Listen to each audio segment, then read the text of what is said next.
Illinois is quickly falling into a black hole. Businesses are leaving in droves, and people are following the jobs out of the state. That was before the 67% tax increase. With $8 billion owed to vendors, from paper providers to nursing homes, about $100 billion in unfunded pensions, massive debt, out-of-control spending for which Illinois was recently downgraded again by Moody's. Who's to blame?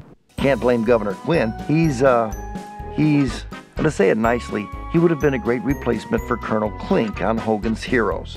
That's called typecasting. But who's been at the helm of Illinois for over 40 years? The head of the Illinois Democratic Party, also the speaker, the captain, the top dog of the Illinois House, which holds the purse strings in Illinois.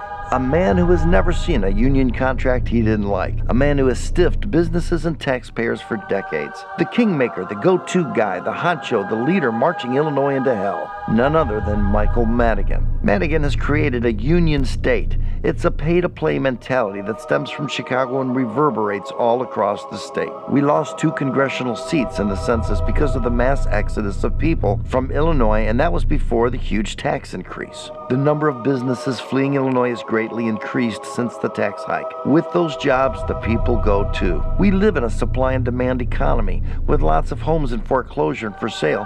What happens to home prices?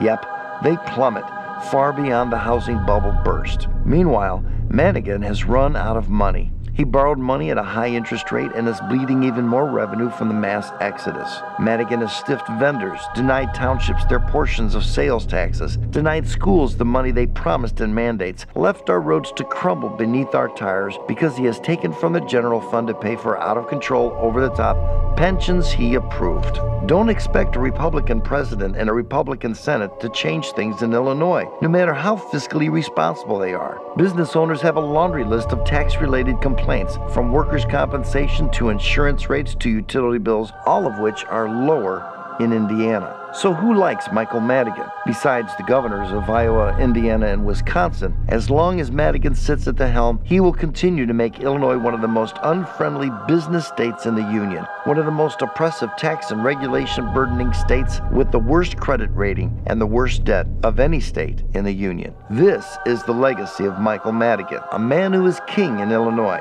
Even though he has to be reelected every 2 years, his district has done so to their own peril for 20 years. To top it all off, he's got his daughter as Illinois Attorney General to cover his rear.